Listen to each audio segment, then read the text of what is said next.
Good morning student. Electrification of building and complexes में आज हम देखने वाले हैं कि जो हमारा डिस्ट्रीब्यूशन लाइन है वहां पर हम लोड कैलकुलेशंस कैसे करते हैं। ठीक है, तो यहाँ पर आज मैं कोई पीपीटी प्रेजेंट करने वाला नहीं हूँ कि नहीं कोई मेरे पास आज नोट है। ठीक है, नहीं है ऐसा नहीं है, पर हम डायरेक्टली एग्जाम्पल से करेंगे तो आपको क्या कि अच्छी तरह पता चलेगा जैसे हम बोर्ड पे करते हैं। ठीक है, क्योंकि बोर्ड पे मैं शूट करने जाऊंगा तो आपको विजिबल नहीं दिखाई देगा, तो इसलिए मैंने यहाँ पर आपको कुछ यहीं पे पेन और डस्टर से हम यहाँ पर इरेजर से हम आज करेंगे सब एग्जाम्पल टाइप का, ये हम उसको देखेंगे। ठीक है, तो हमारी डिस्ट्रीब्यूशन लाइन में क्या होता है कि वो 3 फेज 4 वायर लाइन है। तो हम पहले उसका डायग्राम ड्रॉ कर लेते हैं कि ये हमारा 3 फेज का तीनों के तीनों वायर ड्रॉ कर लेते हैं, आर वाई और बी, तो आपको अच्छी तरह पता चले कि कैसे कैसे हम करते हैं। ठीक है,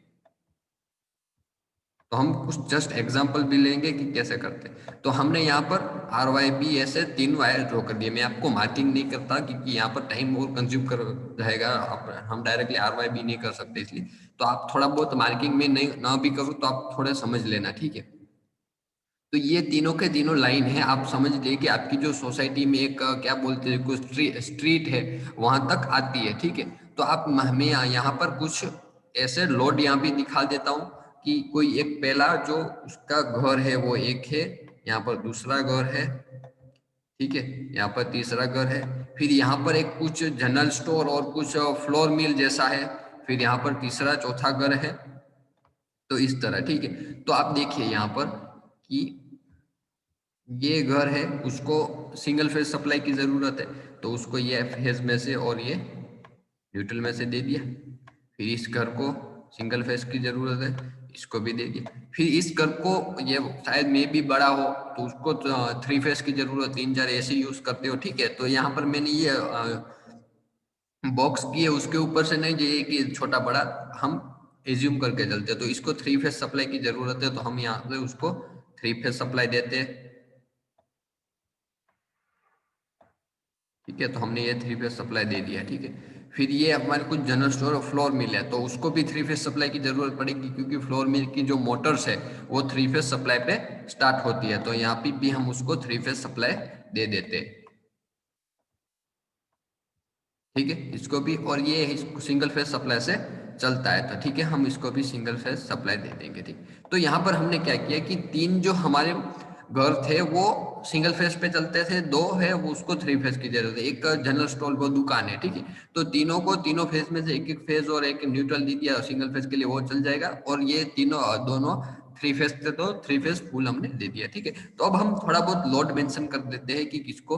आप ये देखिए कि ये शायद में भी होगा 4 किलोवाट का लोड है इस पे लोड होगा, मे बी हम लिख लेते हैं 3.5 किलोवाट।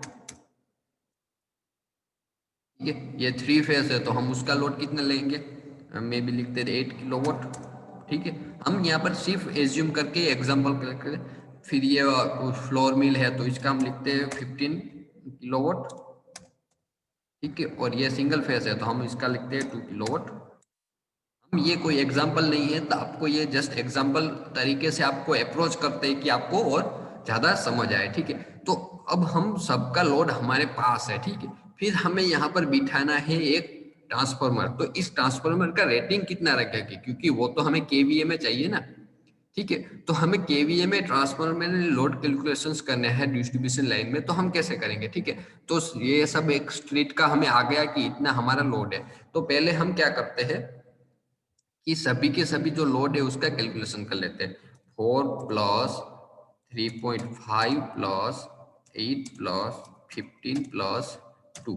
तो आपको ये कंफ्यूजन नहीं होना चाहिए कि ये 3 फेज में 15 किलोवाट है और सिंगल फेज में भी 2 किलोवाट है, तो ये कुछ डिफरेंस होगा, तो ये डिफरेंस नहीं होगा क्योंकि पावर है वो 3 फेज में जो मेजर करते हैं तो उसको पहले से ही मल्टीप्लाई बाय √3 और डिवाइड बाय √3 वोल्टेज करके ही हम मेजर करते हैं। ठीक है, अदरवाइज हम वोल्टेज और करंट की बात करते हैं तो ये मे बी चेंज हो सकते थे फेज टू फेज और लाइन टू लाइन। ठीक है, तो ये बात आपको ध्यान में रखनी है। ठीक है, तो पहले हम उसका जो वोल्टेज है वो सॉरी पावर है वो कैलकुलेट कर लेते हैं। तो पावर कितना था, तो 4 + 3.5 + 8 + 15 + 32.5 हमारा पावर आ गया, तो हम यहाँ पर लिख देते हैं 32.5। ठीक है, तो दिखाई दे रहा है ना यहाँ पर। ठीक है, तो हमने 2.5 हमारा जो पावर है वो किस में आया, किलोवाट में। किलोवाट हमारा पावर आ गया। ठीक है, तो अब हमें फाइंड करना है उसको केवीए में। ठीक है, तो हमें केवीए में फाइंड करने के लिए क्या करना पड़ेगा, तो केवीए का फॉर्मूला क्या है हमारा, KVA is equal to kilowatt divide by power factor. तो पावर फैक्टर से हम फाइंड करेंगे उसको। पावर फैक्टर हमारे पास तो होगा नहीं, तो हम जनरलाइज पावर फैक्टर लेके उसको केवीए को फाइंड करेंगे। ठीक है, और दूसरा भी कुछ फॉर्मूला हम फाइंड करें, तो हमारा किलोवाट का फॉर्मूला क्या होगा, kilowatt is equal to KVA multiply by PF power factor. ठीक है, तो हम इसी फॉर्मूले से उसको सिंप्लीफाई करके लिया है, क्योंकि केवीए को एक साइड सब्जेक्ट बना के kilowatt divide by power factor किया। ठीक है, तो केवीए हमें फाइंड करना है।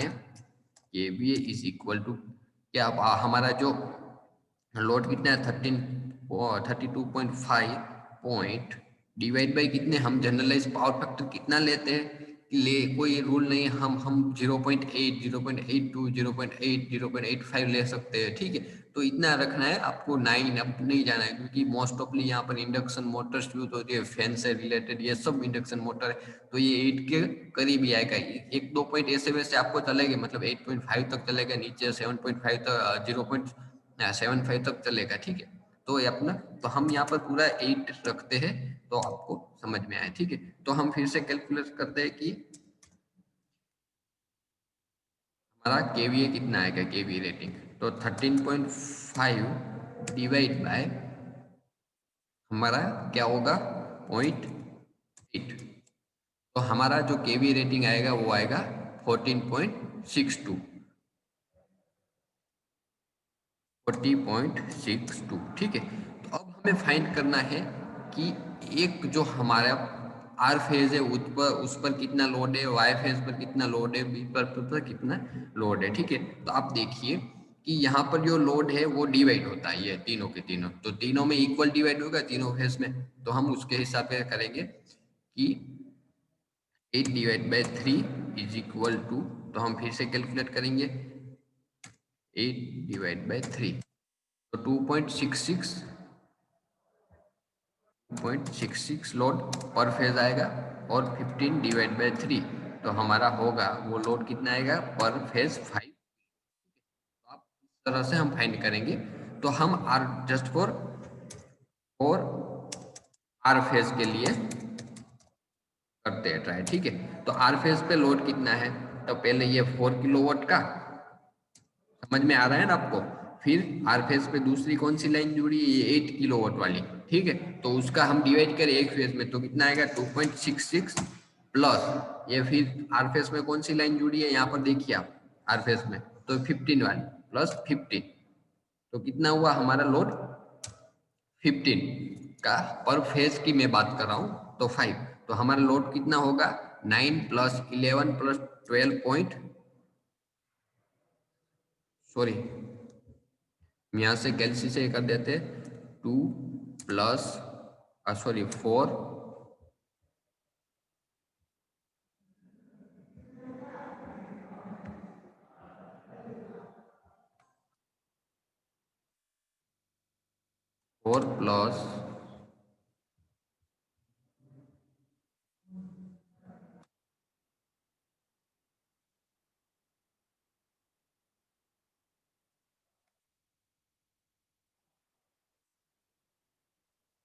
प्लस 2.66 प्लस 5, तो 11.66 हमारा लोड होगा पर आर फेज के लिए। ठीक है, तो ये हमारा आर फेज के लिए लोड आ गया। ठीक है, तो अब आर फेज की हम क्योंकि सिंगल फेज पर सप्लाई क्या कंसीडर करके सिंगल फेज लोडिंग किया है, तो इसका वोल्टेज कितना होगा, जो हमारा वोल्टेज होगा वो 230 होगा। तो हम आर फेज का लोड फाइंड करें तो क्या होगा, आई इज इक्वल टू, हम पहले उसको केवीए में फाइंड कर लेते हैं। ठीक है, पर लोड हमारा आर फेज पे कितना लोड होगा, तो केवीए इज इक्वल टू हमारा 11.66 डिवाइड बाय 0.8, 11.66 डिवाइड बाय 0.8, तो 1,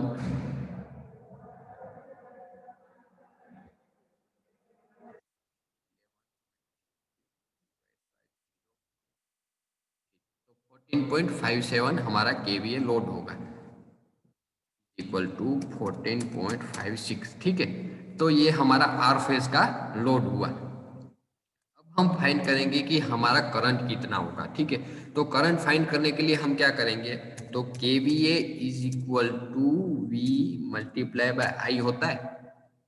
ठीक है, और दूसरा फॉर्मूला क्या होगा कि kilowatt is equal to V multiply by I multiply by हमारा पावर फैक्टर। ठीक है, तो पावर फैक्टर को हम पहले से वहां पर डिनोट करके केवीए ले आए तो भी चलेगा, किलोवाट को डायरेक्टली आप करो पावर फैक्टर से तो भी चलेगा। ठीक है, तो यहाँ पर हम क्या करते हैं, आई को सब्जेक्ट बनाते हैं, फिर केवीए वाले फॉर्मूला से फाइंड करते हैं डिवाइड बाय हमारा वोल्टेज।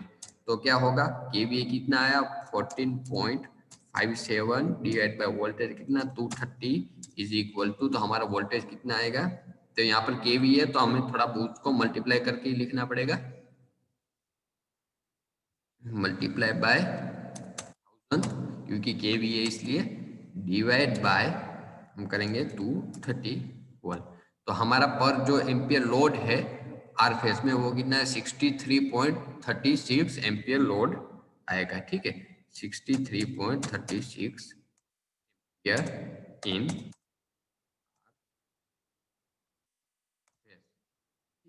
तो ये हमारा लोड हुआ आर फेज, आर फेज पे इतना लोड हुआ। ठीक है, तो हम इस तरह हमें आर फेज पे फाइंड किया, सेम टू सेम हम बी फेज पे भी फाइंड करते हैं। तो मैं थोड़ा बहुत आपको बी फेज के लिए करवा देता हूँ।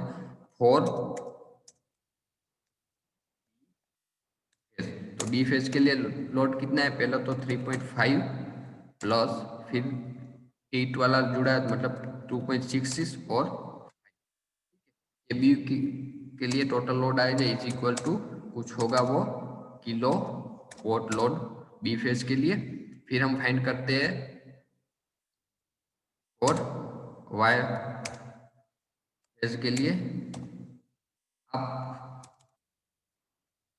मैंने ये दूसरा वाला बी ले लिया, इसको आर वाई बी या कोई भी जो नोटेशन यूज करते हो, तो मैंने ये क्लॉकवाइज लिया था इसलिए पहले आर रखा फिर बी लिखा और लास्ट में वाई लिखा। आप बीच वाले को वाई आर वाई बी आप ऐसे यूज करते हो तो वैसे यूज कर सकते हो। ठीक है, फिर तो वाई फेज पे कौन कौन से जुड़े हैं, तो पहले तो 2.66 ये 8 किलोवाट वाला है तो उसका 2.2266 होगा, फिर 15 वाला का 5 और लास्ट में ये 2 किलोवाट वाला जुड़ा है। ये भी जितने हमारे हो गए वो आपको लिख के यहाँ पर किलोवाट। तो आपका होमवर्क जो होगा वो यही होगा कि ये आपको फॉर बी फेज और वाई फेज दोनों के लिए कैलकुलेट करके लिखना है। ठीक है, तो आप अपनी तरफ से y को b और b को y करोगे तो मेरे को कोई दिक्कत नहीं, आप कर सकते हो और वो आपकी मर्जी है। ठीक है, तो आपको ये करके चलना है। Thank you student, I hope you enjoy this lecture and आपको मे बी थोड़ा बहुत प्रैक्टिकली समझ में आया होगा कि ऐसे हम जब भी जीएबी वाले पीजीवीसीएल वाले आते हैं तो इस तरह करते हैं हमारे जो लोड कैलकुलेशन। ठीक है, तो हम मिलते हैं नेक्स्ट लेक्चर में कुछ नए टॉपिक के साथ, अदरवाइज इसी टॉपिक को हम दोहराएंगे कि और इसमें क्या हम नया कॉम्प्लिकेटेड नया कुछ कैलकुलेशन कर सकते हैं जिससे हमारी जो कैलकुलेशन मेथड है वो इंक्रीज हो जाए, हम उसको नए लेवल पर तक ले जाए और उसका हमारा एनालिसिस अच्छा हो सके। ठीक है, तो हम मिलते हैं नेक्स्ट लेक्चर में। ठीक है, थैंक यू स्टूडेंट।